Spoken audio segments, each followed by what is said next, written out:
jazycích, ono se to dá aplikovat na úplně jakýkoliv cizí jazyk. Hned na úvod řeknu, že smyslem tohoto videa není nějak lidi poučovat o tom, jak se co mají učit, nebo říkat, že jejich metoda je špatná a tak dále. Spíš jsem chtěla dát trošku takovou alternativu k tomu typickému biflování ze slovíček a k tomu, jak všichni říkají, musíte mluvit, musíte jet do té země a tak dále.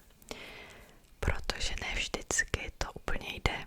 Ta moje metoda je víc taková neobvyklá, ale pro mě třeba mnohem víc efektivnější než taková ta typická výuka ve školách a tak dále. Takže na úvod teda ještě řeknu nějakou svoji historii učení jazyku, abych tady jenom něco neplácala, jo, a ani jste nevěděli, jestli vůbec umím mluvit nějakýma cizíma jazykama, takže začneme angličtinou, budu to brát nějak chronologicky, jak jsem se učila, ne úplně podle úrovně jazyka, jo, podle úrovně, jako mluvím, ale bereme to chronologicky. Takže první je angličtina, tu jsem se učila samozřejmě ve škole, někdy asi ve 4. třídě, v té době se začala učit. A to už je pár let, no, od té doby. Ale řekla bych, že ve škole jsem se úplně anglicky nenaučila a hodně v tom hrálo roli samostudium. Takže angličtina zhruba od mých 10 let až po současnost, takže tak 14-15 let zhruba. Angličtinu mám teda na nejlepší úrovni. Tam bych řekla, že mi v podstatě už jedno, jestli něco čtu v češtině nebo v angličtině, protože i ta čeština a angličtina už je tak na stejný úrovni, že mi to jedno. Pak jsem se začala učit německy taky ve škole. To bylo ještě na základce, myslím. Jo, poslední 2 roky na základce a pak 4 roky na Gimplu. Já jsem teda byla na 8letém Gimplu, takže to vlastně jako všechno na sebe navazovalo. Ale 6 let jsem se učila německy ve škole. A musím říct, že ta výuka teda byla hodně špatná. Já si z toho nepamatuju skoro vůbec nic. A hlavně to bylo stylem naučit se prostě 100 slovíček na test. Úplně jako nesmyslně někde. Jako nesmyslně myslím v tom stylu, jakože spolu nesouvisely ty slovíčka. A potom udělat pár vět a v podstatě po testu se všechno dalo zapomenout. Takže to byla fakt jako neefektivní výuka a bohužel si myslím, že u nás v Česku se to pořád jako tak praktikuje. Jak v té angličtině, tak v němčině i v těch dalších jazycích, pokud teda vyloženě nejste na nějakým jazykovým soukromým Gimplu, no. Takže němčina 6 let. Upřímně nic moc, dokážu rozumět, ale jako možná bych i něco vytvořila, nějaký věty, ale to je tak všechno. Potom jsem se sama od sebe začala učit španělsky a to bylo zhruba v prváku na vysoký, ve druháku možná. Asi protože mi chybělo takovýto učení jazyku. A na výšce jsem měla akorát angličtinu, která byla na hodně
vždycky od 7 večer do 9 3krát v týdnu.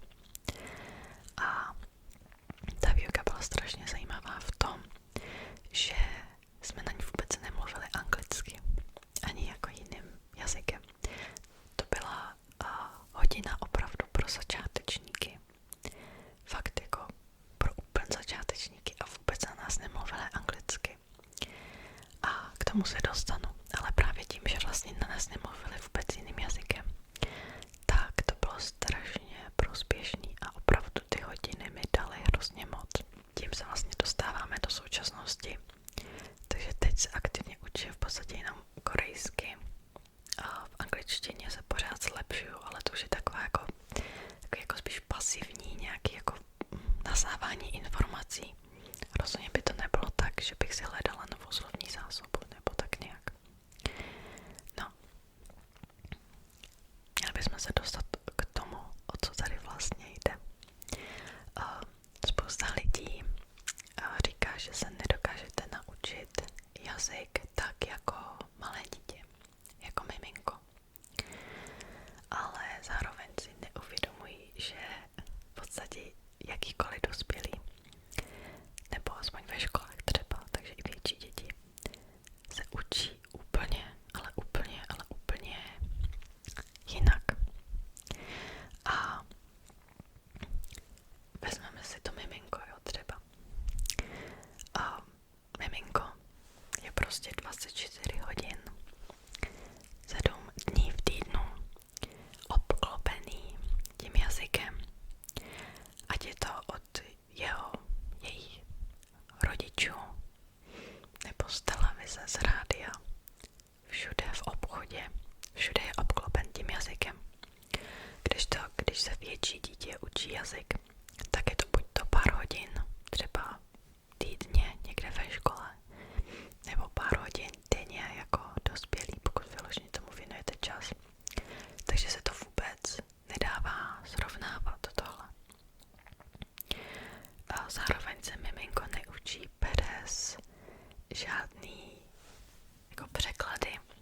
My jsme strašně zvyklí asi i ze škol a všechny vyučovací materiály jsou na tom postaven. Učit se přes překlady. Podle mě je to zbytečné. Já se k tomu dostanu. Ono bohužel se tomu jako někdy nevyhnete, protože jak říkám, všechny ty vyučovací materiály jsou postaven na tom, že umíte jeden jazyk a ten strojově někdy úplně nesmyslně překládáte do jiného jazyka. Tak, teď už jsem trochu nakousla. Jak se já učím jazyky? Já jsem to rozdělila do 3 kategorií. A to svoje učení. Nazvala jsem to miminkovská metoda. Takže v podstatě ve svém učení se snažím jako trochu aplikovat, nasimulovat to prostředí toho miminka. První kategorie je teda slovní zásoba a překlady. Tady je strašný problém třeba ve školách, jo, když dostanete 100 slovíček, jak jsem říkala, a teď jenom vidíte překlad a jako nemůžete si to s ničím spojit. Moje metoda je taková, že buď to si ty slova rovnou spojuju s obrázkem, případně si to slovo cizí představím v mysli. Takže já vlastně se snažím co nejvíc přeskočit ten překlad. Já dám příklad, budu to směřovat spíš na tu angličtinu teda. Takže úplně primitivní příklad dáme tady obloha nebo nebe.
se snažím učit stylem, že si neříkám hasičská stanice je so, ale vyloženě si buď to představím tu stanici, když se učím to slovíčko, nebo si udělám takovouhle krásnou kartičku, ale upřímně já jsem na to docela líná a tyhle kartičky dělám jenom proto, protože natáčím video se slovíčky, takže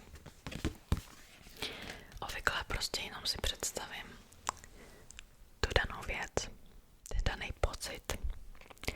Říkám, nejde to úplně vždycky, ale představivosti se meze nekladu. Tak jo, jdeme dál. Druhý bod je nějak se obklopit tím jazykem. Na tohle lidi většinou doporučují filmy nebo seriály.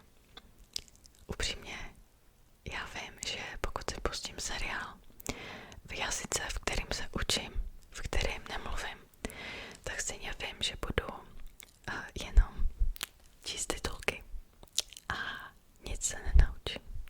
Když to teda musí být a máte Netflix, tak existuje rozšíření, myslím, že se to jmenuje Language Learning with Netflix. Tohle rozšíření umožňuje si dát dvoje titulky nad sebe, takže v jazyce, ve kterém se učíte a v jazyce, ve kterým rozumíte teda, což je aspoň trošku víc prospěšnější mi přijde, než jako jen tak s nějakýma titulkama. Jak říkám, pokud tím jazykem nemluvíte, tak ani nemá smysl se tam dávat titulky v tom jazyce zrovna. Ale nevím, no já to úplně jako nepoužívám. Já jsem líná na tohle a rozčiluje mě to, když tomu nerozumím. Ale tak chtěla jsem to zmínit. Já teda spíš doporučuju hudbu, případně nějaký podcasty, možná ještě rádio je taky super. Pokud dokážete naladit rádio v tom jazyce, tak je to výborné, protože rádio je takový jako pasivní, vlastně to skoro ani nevnímáte, ale zároveň ten mozek aspoň něco, nějaký informace si ukládá, i když tomu nerozumíte ze začátku. A tohle je třeba i super na takový jako organický nasádí té gramatiky. Většinou asi jako moc slavíček z toho nepochytíte, ale ta gramatika se dá poměrně dost, protože si začnete všímat jako jo, tak tohle většinou je jako na konci věty, i takových slovosled se z toho snadno dá vypozorovat. Takhle většinou končí to sloveso, když se mluví třeba ve třetí osobě a tak dále. Teď mluvím třeba o španělštině nebo němčině nebo tak. A je to opravdu výborné. Já bych řekla, že tak 40% té gramatiky nějak jako nasajete, ani o tom nevíte. A to jsem třeba měla se španělštinou. Potom některé ty jazyky, pokud jsou extrémně jiný, jako třeba ta korejština, tak samozřejmě tam je toho míň. Taky si člověk jako začne všímat jako na co končí věty a tak dále. Je to trochu horší. A gramatika teda tam jako bohužel musím většinou aplikovat takovou tu tradiční metodu. Výborné jsou nějaký jako stroje, kde vám tu gramatiku vysvětlí, třeba i s příkladama. Těch zdrojů není úplně moc. Já třeba na svoji korejštinu na to nedám dopustit, mám Talk to Me in Korean, ale třeba v té angličtině moc nevím. To jsem se k tomu dávám nějaký tipy na závěr ohledně jako aplikací, ohledně nějakých výukových materiálů a tak dále. K tomu se dostaneme.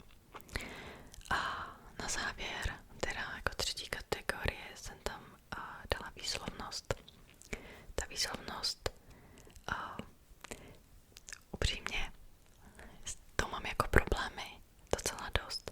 Já se opravdu snažím nějak eliminovat svůj přízvuk, chci, aby to znělo jako co nejlíp, což je běh na dlouhou trať. Jak říkám, hodně ta výslovnost se dá nasát zase, jo, z těch jako z té hudby, podcastu a tak dále. Ale to opravdu se člověk musí natrénovat a říkat ty slova nahlas a opravdu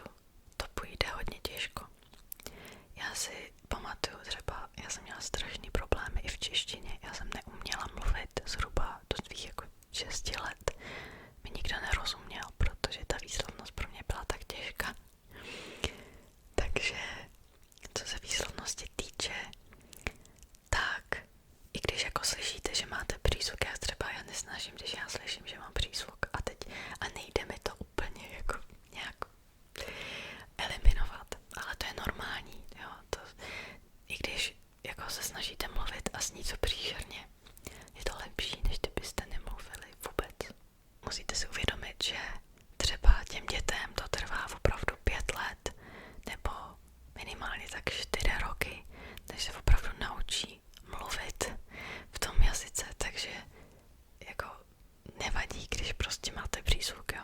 Teď teda se blížíme k tomu závěru, ke kterému všechny tyhle 4 kategorie spějí a to je to nejhlavnější, jo, na celém na celé téhle metodě. Vždycky všichni říkají, že musíte mluvit. Upřímně, nevím, kdo jako z nás má takový sebevědomí, že by po pár měsících učení se jazyka šel si hned pokecat s rodilým mluvčím a nějak jako by se necítil blbě. Já nevím, já to soudím podle sebe, jo, tohle. Jako všichni říkají, musíte do té země a musíte mluvit a jako jo, já to beru, jo. Ale moje metoda je naučit se v tom jazyce myslet. Teď, jak to udělat, co mám na mysli. A musíte opravdu ten mozek donutit, aby přestal myslet v těch nesmyslných překladech, o kterým jsem tady mluvila. A opravdu donutit, aby začal používat ten jazyk jako svůj jako vnitřní hlas. Dává to smysl? Doufám, že to dává smysl. Tohle vůbec není jednoduchý, protože ten mozek jemu se vyloženě nechce. On prostě zná ten svůj jazyk a nechce jako myslet v nějakým jiném jazyce. Není to jednoduchý, ale dá se to zvládnout. Tohle je vlastně celý moje tajemství, proč jsem se naučila anglicky tak dobře, protože dokážu v angličtině myslet. Dokážu v ní automaticky jako reagovat, jednat, psát. Hodně třeba spolužáci moji psali anglické slohy a dělali to tak, že si to napsali v češtině a to pak přeložili. To je smysl, proboha. Tohle nedělejte, fakt jako zkuste se donutit v tom jazyce rovnou myslet. A ono, jakmile se v tom jazyce naučíte myslet, tak všechno jako bude najednou extrémně snadno. To já se teda snažím i v těch ostatních jazycích, ale jak říkám, je to těžký. Teď nějaký tipy, jak to docílit. Pokud jste úplně začátečníci, tak co já ráda dělám je, že pojmenovávám věci kolem sebe. Takže třeba sklenice, lampa, zápisník, propiska. Tímhle stylem třeba najednou zjistíte, že spousta slovíček, který nevíte jak říct. A tady teda doporučuji opravdu ten slovník. Jak říkám, tomu slovníku se nevyhnete, obzvlášť pokud se učíte sami. A je to prostě jako jinak se to naučit nejde, jo, v takovýchhle situacích. Musíte znát prostě ta slovíčka taky.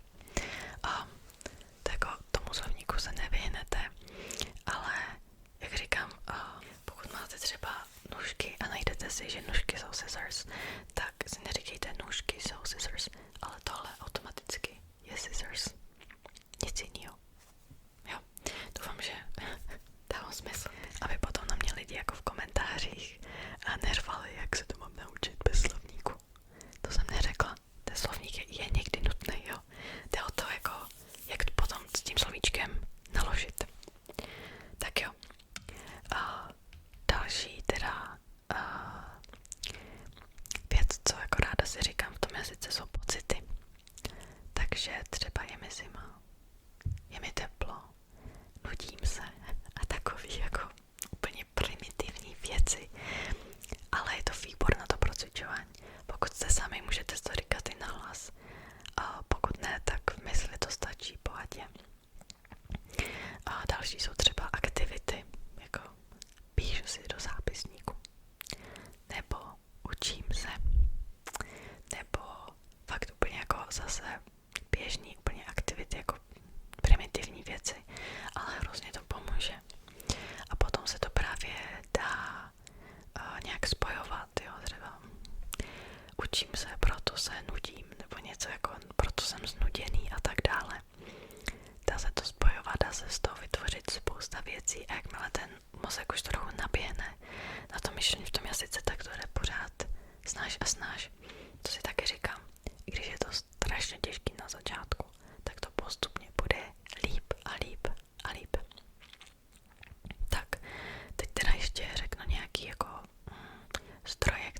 používám. A bez mučení se přiznám, že já na angličtinu moc dobrých zdrojů neznám, ale zkusím to. Úplně první aplikace, kterou jsem používala na španělštinu a myslím, že to jde i na třeba jiný jazyky. A je to v češtině, je aplikace Naučte se jazyk. A potom třeba angličtina, naučte se jazyk, korejština, naučte se jazyk, španělština. Je to teda v češtině, je to od společnosti Course SL. A tahle aplikace je výborná v tom, že tam máte ty slovíčka, tu slovní zásobu. Samozřejmě tam máte ten překlad, tomu se nevyhnete, ale zároveň je tam obrázek. Takže já místo, abych si spojila to slovíčko s tím překladem, tak si to spojím s tím obrázkem. Funguje to výborně, jsou na to tam i nějaké cvičení, napsaní a tak dále. A to mi strašně pomohlo třeba v té španělštině, ale jak říkám, tohle jde i na angličtinu. A v podstatě nikoho nezabije, třeba 5 minut denně si učit slovíčka nebo opakovat nebo tak nějak.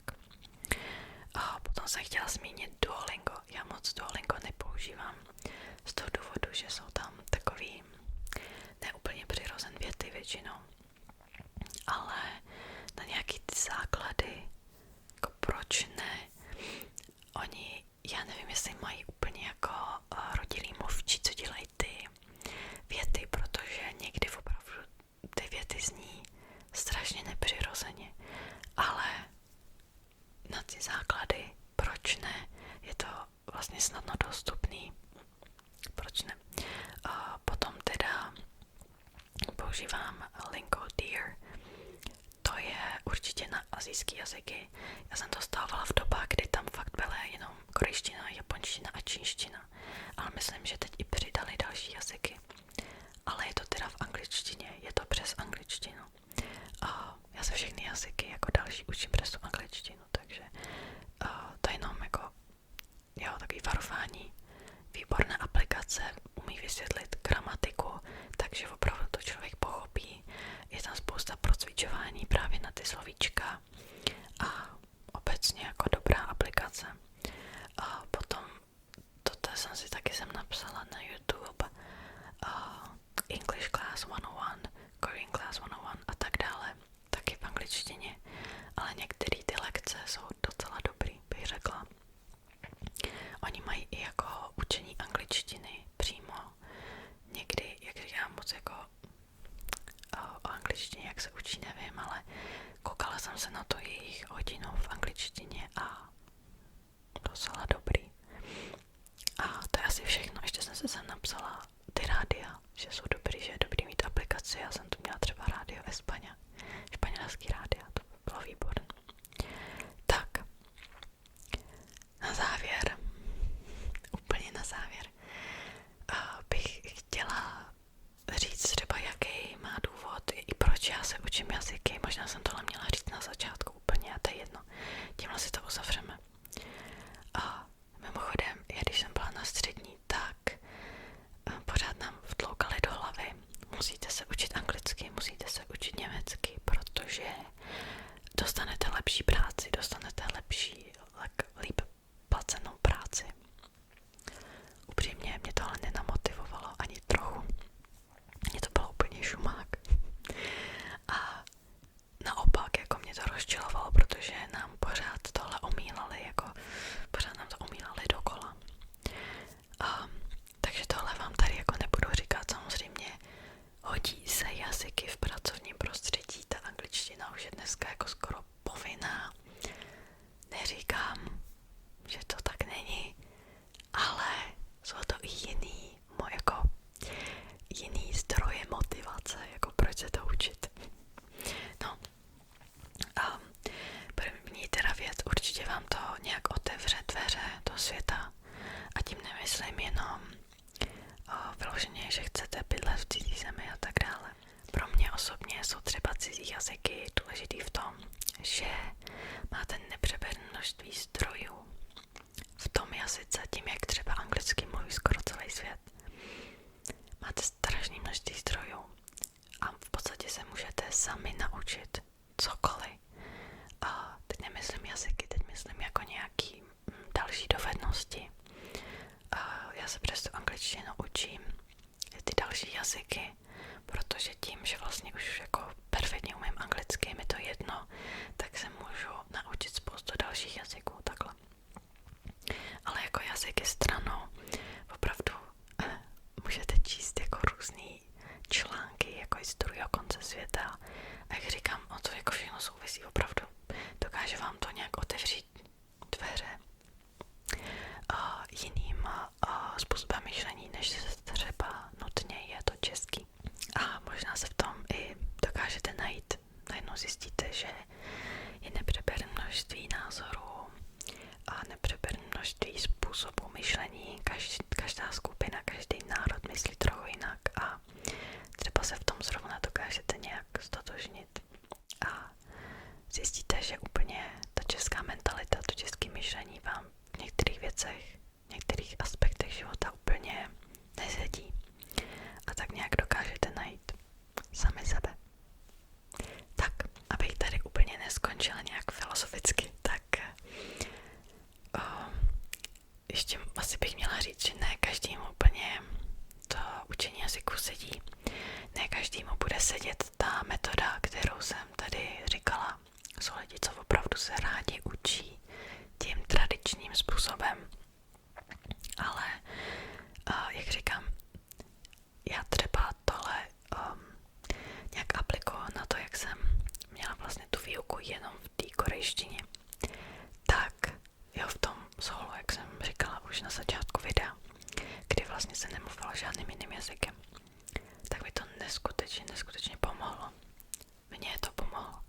Byli tam lidi, to byla malá skupinka lidí, jo, protože nás rozdělili do skupin asi, já nevím, do tak po 15 lidech, možná ještě míň. Byli tam lidi, co byli opravdu nešťastní a opravdu potřebovali ten překlad a potřebovali nějak jako rozumět a potřebovali ten tradiční způsob. Já si pamatuju, že tam byla spolužačka který to vyloženě nesedělo. A kdykoliv si učitelka na něco zeptala, tak nevěděla vůbec nic. Možná to bylo taky tím, že jsem moc neučila jako sama potom ty slovíčka, nevím.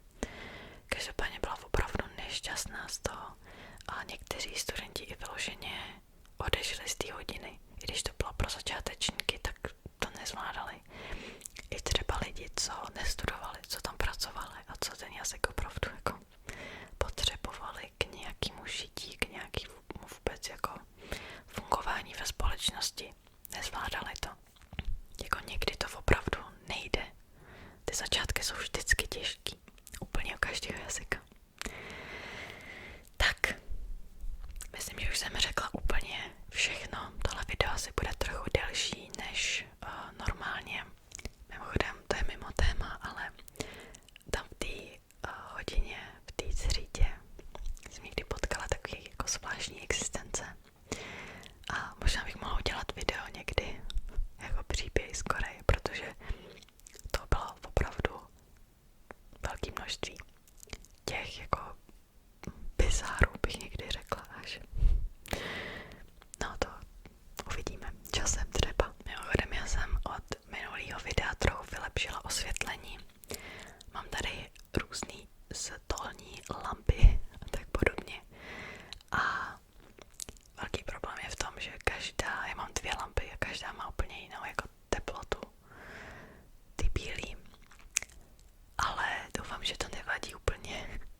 Minulý můj český video byl docela průšvih, co se týče osvětlení, tak tohle asi je lepší, než jak to bylo. No. Tak jo, teď už se opravdu s váma rozloučím. A mějte se hezky.